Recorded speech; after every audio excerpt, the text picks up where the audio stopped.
The place is like full of gold and silver worth millions upon millions of dollars. Look at the size of these things. My God. The places you buy jewellery around China, the jewellery generally passes through here at Shui Bei.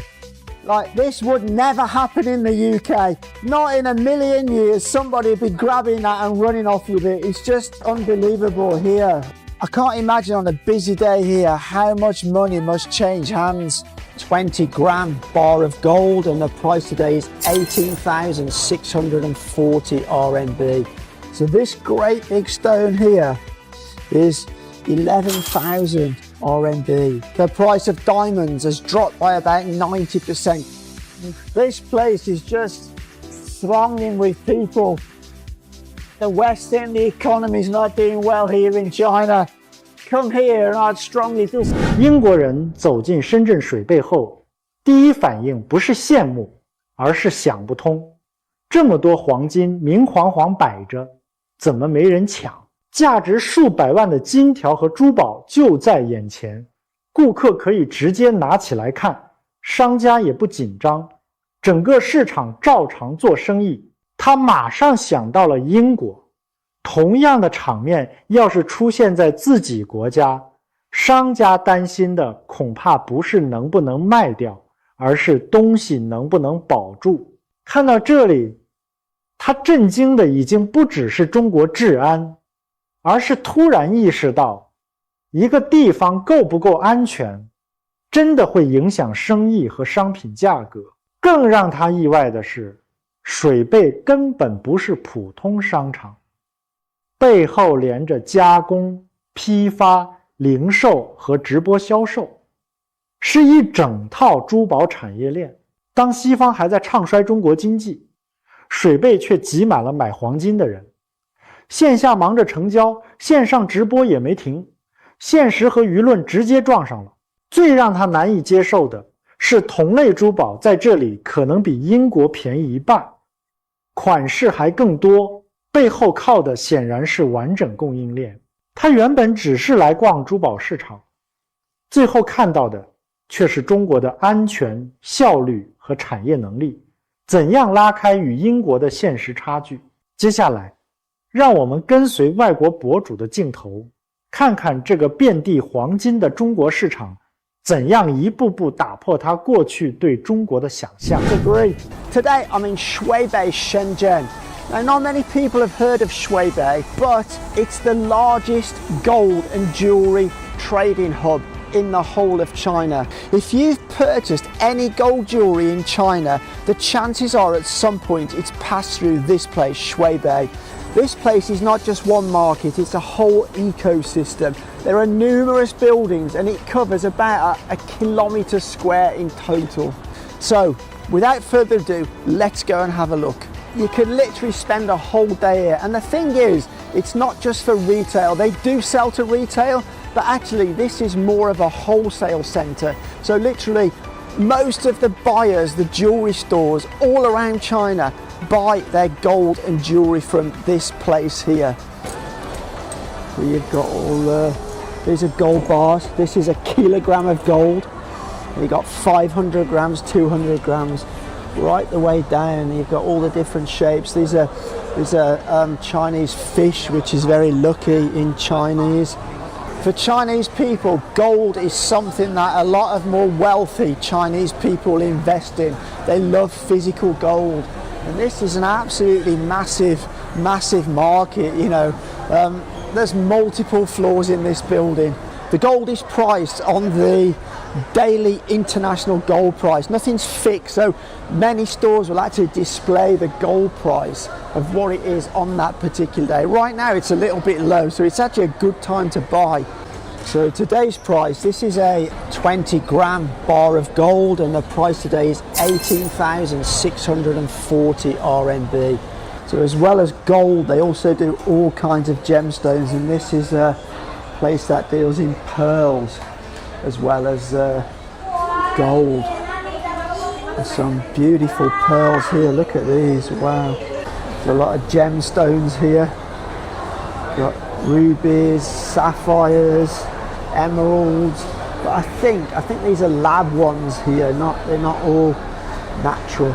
Interestingly, lab diamonds now account for more than 50% of the market in the US, and the price of diamonds has dropped by about 90% because you've got some massive industries now in China that are producing huge amounts of lab diamonds, and it's almost impossible to tell the difference. That's how good they are. That's really driving the market.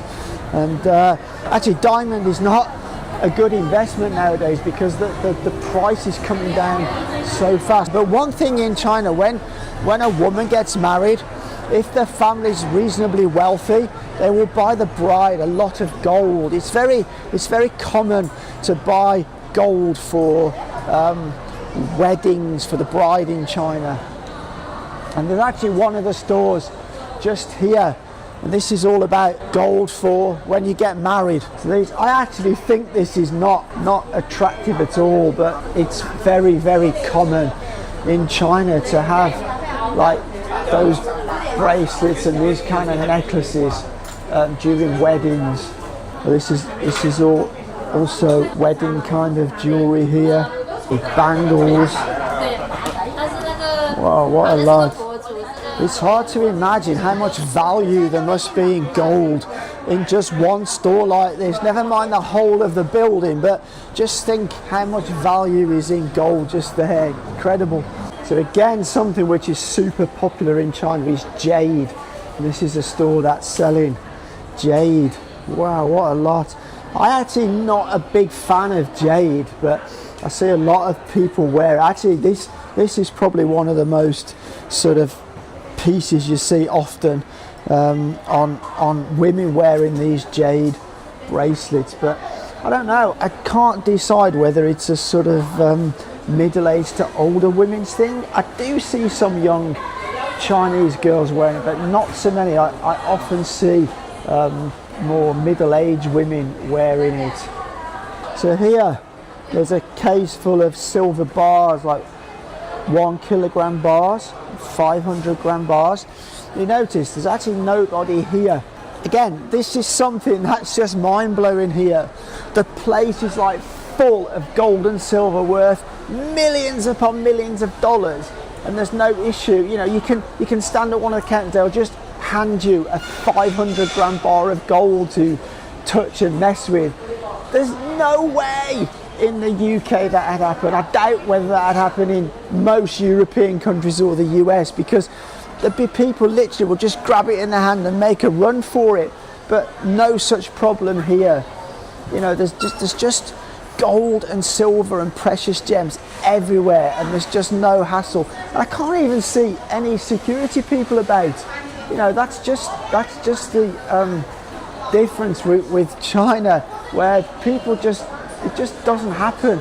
You know, I could imagine if this was in England, you'd have two guys arrive on a fast motorbike, full face helmets, they're charging it, smash all the glass, fill a bag, and they'd be off.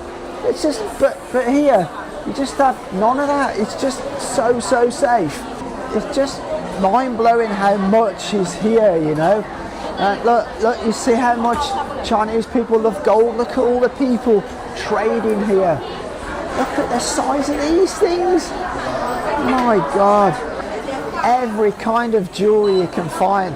As I said at the beginning of the video, this is the place where most of the traders, most of the jewelry stores, most of the places you buy jewelry around China, the jewelry generally passes through here at Shui Bei. So this is a machine that is used to count the money, and like this would never happen in the UK. Not in a million years somebody would be grabbing that and running off with it. It's just unbelievable here how it's so different to England. Again, just a tray of gold rings just left on the top of the counter. I mean, although, as I said, there's not much visible security, there are cameras everywhere in here. Every store has like loads of cameras pointing to the counter, pointing on you when you're handling the stuff. But the thing is, that wouldn't deter people in the West, because like I say, they would just put masks on or helmets, come and do a smash and grab, boom, man, it'd be gone. But that just doesn't happen here. So right now, a lot of Westerners will keep talking about how depressed and bad the Chinese economy is. When you come to a place like this, it really seems as though that's not the case. I mean, there's a lot of people buying and selling a lot of gold here, or buying a lot of gold for sure. I mean, it's a holiday today, so it's not as busy as it normally is, but it's still pretty busy. But you know, there's just a lot of people here. I can't imagine on a busy day here how much money must change hands. Must be incredible. So something else that goes on here. This young lady here, she's live streaming. So they're not only selling from here, they're also selling online. She's got a collection here that she's live streaming to. Do you go Douyin? Taobao. Oh, so she's live streaming on Taobao. Wow, that's so cool. Oh, this is something here, right, that I think it's absolutely gross, but this is very popular for weddings as well. Like these necklaces, they're like gold pigs. But I really don't like these at all. This place is just thronging with people. The West think the economy's not doing well here in China. Come here and I'd strongly disagree. So this is a place that sells stones, look. Oh, look at the size of these. Wow. Is this lab? Yes. Yes? Lab. Wow. 这个多少钱? 这个多少钱? Right, comes a calculator, and she's going to calculate the price for me. 这个11000多. So this great big stone here is 11,000 RMB. I don't know what that is in dollars, but I'll put it on the screen. But look at all of those, and then they got all the stones which they make into rings over here. Look, absolutely beautiful. 很漂亮. What's interesting is most people think that jewelry comes from these like luxury boutiques, but the reality is most of the jewelry comes from places like this, manufacturing hubs. There's a complete jewelry ecosystem and supply chain right here in Shenzhen, and it's very little known because actually most people, when you talk about Shenzhen, they think robotics, high tech, AI, but this is yet another industry that's evolved here in Shenzhen over the last 40 years or so. And it's very, very impressive. It's only my second time ever here, but it's super, super impressive. And you can pick up some absolute bargains. I would say it's at least 50% cheaper than buying similar jewelry in the UK. And you can get all price ranges. It's just unbelievable. Anyway, I hope you like that video. It's a bit different to my normal stuff, but it gives you an insight that many people don't know. So if you are visiting Shenzhen, come and check out Shui Jewelry Market and pick up a nice piece of jewelry for your favorite lady in your life. But anyway, from Shui in Shenzhen, as always, for now, take care. 看完深圳水贝，真正让人震撼的不是这里有多少黄金，而是这么多财富为什么能在中国安全顺畅地流动。当外界还在唱衰中国经济，这位英国博主看到的却是拥挤的人群不断完成的交易，以及可能比英国便宜一半的价格。安全让商家敢把货摆出来，完整的供应链让价格降下来，高效的市场又让交易更快，这些加在一起才是真正的差距。所以问题来了，到底是中国一直被低估，还是很多西方人从未真正走进中国，认真看过中国？欢迎在评论区说出看法。别忘了点赞、订阅频道，因为下一位外国博主来到中国后，可能还会看到更意外的现实。